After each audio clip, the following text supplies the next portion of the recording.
রনি বাবা, আমাদের সংসার তো আর চলে না।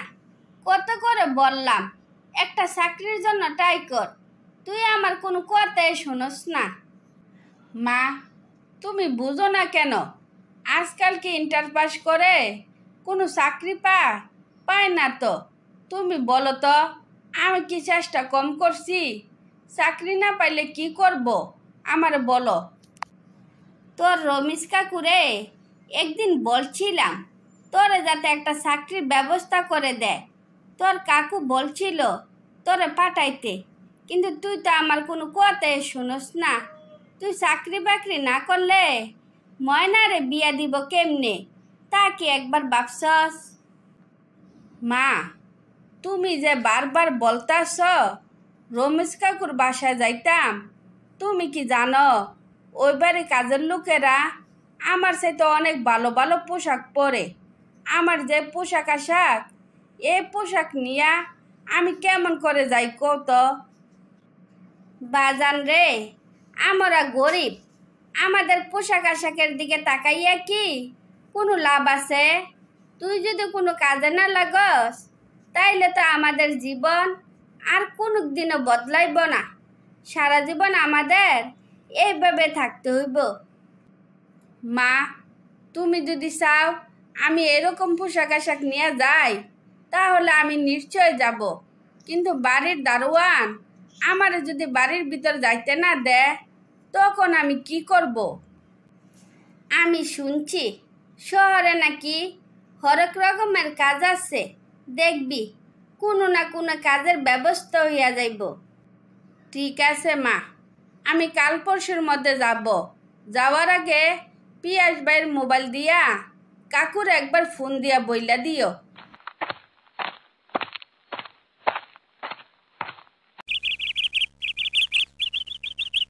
কাকে চাই? সকাল থেকে দেখতে আসছি আপনি এখানে দাঁড়িয়ে আছেন, কি কাউকে খুঁজছেন নাকি?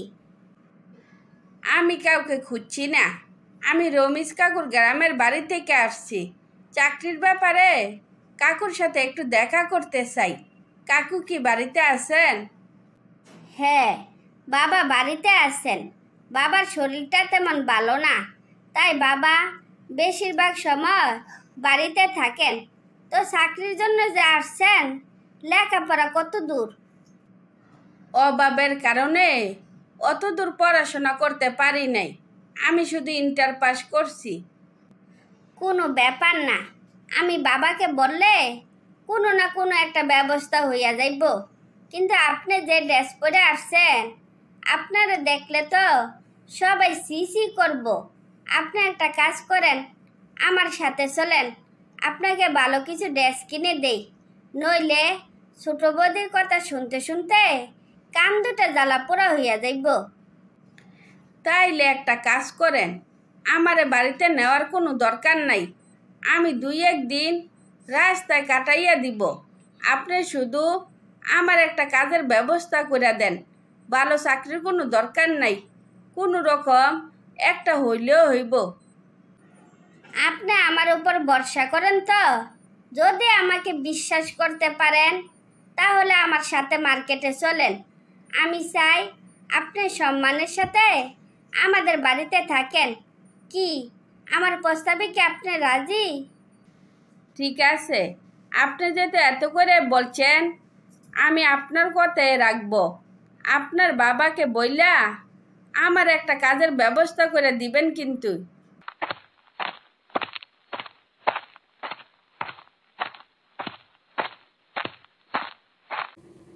শিলা, তোর সাথে উনি কে? কই কোন দিন তো ওনারা আমি দেখি নাই। বাবা, তুমি একবার ভালো করে দেখো তো, ওনারে তুমি চিনতে পারোনি? তার মানে তুমি চিনো নাই?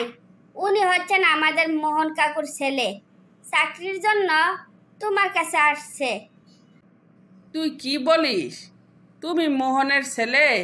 হায় আল্লাহ, আমি তো তোমার চিনতে পারিনি। তো তুমি কখন আসছো? তোমার মা কেমন আছে? তোমার মারে নিয়ে আসলা না কেন? কাকু, মায়ের শরীরটা তেমন ভালো না, আমাদের সংসার চলতে খুব হিমশিম খায়। আমি তো বেশি লেখাপড়া করতে পারি নাই। ছোটোখাটো একটা চাকরির ব্যবস্থা করে দিলে খুব উপকার হইব। তোমার মা আমাকে ফোনে সব জানাইছে। তুমি আপাতত আমার বাসায় থাকো, দেখি তোমার জন্য কিছু একটা করে দিতে পারি নাকি। শিলা, ওরে নিয়া আগে খাবার দাবার শেষ করো, আমি একটু পরে আসতেছি। বাবা, বাবিরারে বললা দিও ওনারা দেখা যেন উল্টাপাল্টা কোনো ব্যবহার না করে। তুমি যাও, আমি এই দিকটা দেখতে আসি। খেয়াল রেখো, আপ্যায়নে কোনো কমতি যেন না হয়। বাবা, এটা তোমার নিজের বাড়ির মতো মনে করিও। খাওয়ার সময় কোনো লজ্জা শরম রাখিও না। ঠিক আছে কাকু, আপনি আমারে নিয়া অস্থির হইবেন না। কোনো অসুবিধা হইলে আপনারে আমি জানাবো। আমার কিছু জানাইতে হইব না। কোনো সমস্যা হলে আমার মেয়েকে সাথে সাথে জানাইবা। মেয়ে হিসাবে ওই খুব ভালো, পরে কথা বলবো, আগে খাওয়া দাওয়া করো। বাবা, উনি তো সবসময় মন খারাপ করে বসে থাকে। বেচারা তো প্রয়োজনে শহরে আসছে, একটা চাকরির ব্যবস্থা করে দাও না। তোমার তো পরিচিত লোকের অভাব নাই, তুমি বললে ওনার চাকরিটা হইয়া যাইব। ইন্টার পাস করছে, কি চাকরি দিব বলতো? তুই একটা কাজ কর, তুই ওর মারে 20,000 টাকা পাঠাইয়া দে, পরে দেখি কিছু একটা করা যায় কিনা। বাবা, তুমি কি যে বলো, আমি ওনারে যতদূর চিনি আমার মনে হয় না তোমার দানের টাকা উনি নিবেন। আমার টাকা ওই নিবে না কেন? তুমি বুঝলা কিভাবে ওই আমার দয়ার টাকা নিবে না? আমি ওনাকে 5,000 টাকা দিছিলাম, উনি টাকাটা নেয় নাই, শুধু বলছে একটা কাগজের ব্যবস্থা করে দিতে। এত তেজ ভালো না। চাকরি কি হাতের মোয়া যে চাইলে পাওয়া যায়? যত সব বাজেরা পেশাল। বাবা, কথাটা তুমি ঠিক বললা না। উনি অনেক বড় আশা নিয়া তোমার কাছে আসছে, এভাবে ওনাকে নিরাশ করাটা ঠিক না। আমি বুঝছি কেন তুমি ওনারে চাকরি দিতে চাইছো না।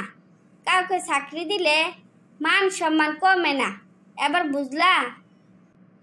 তোমার সাথে কোনো কথা বললে লাভ নাই, তুমি যাও।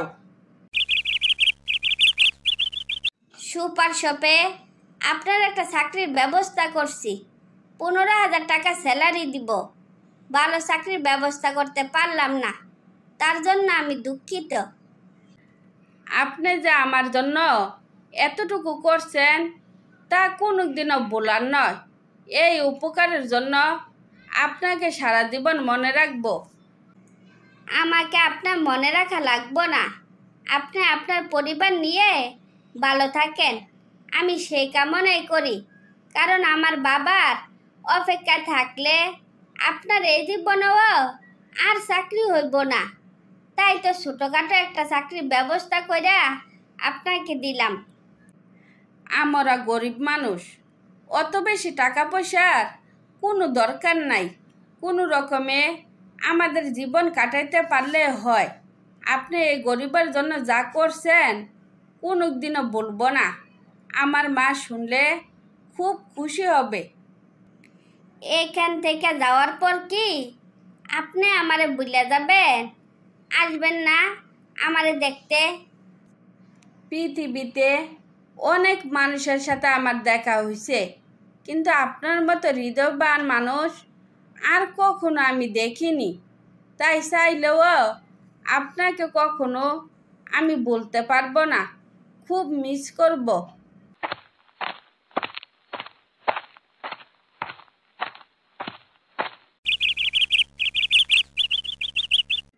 আচ্ছা বাবা, 1 মাস হয়ে গেল রনি আমাদের বাড়িতে একটা দিন আসলো না, কিন্তু আমার কোথাও যেন ডাউট হইতেছে। তুমি কি কিছু বলতে পারো? হ, আমি ওরে না করে দিছি। ওই জন্য এই বাড়ির আশেপাশে দিয়েও কখনো না আসে। তাই তো বলি, যে কিনা আমার কোনোদিনও বলার কথা না, সে আমার 1 মাসে বুঝলা গেল কিভাবে? কাজটা ঠিক করলা না। বলো ওই ছেলের সাথে যোগাযোগ করার চেষ্টা করবা না। ফার্স্ট এবং লাস্ট ওয়ার্নিং, কথাটা মনে থাকে যেন। তারপর বাবার বয়স শিলা আর কোনোদিন রনির সাথে দেখা করতে পারলো না। মনে কষ্ট মনে নিয়ে বাকি জীবন অতিবাহিত করতে লাগলো।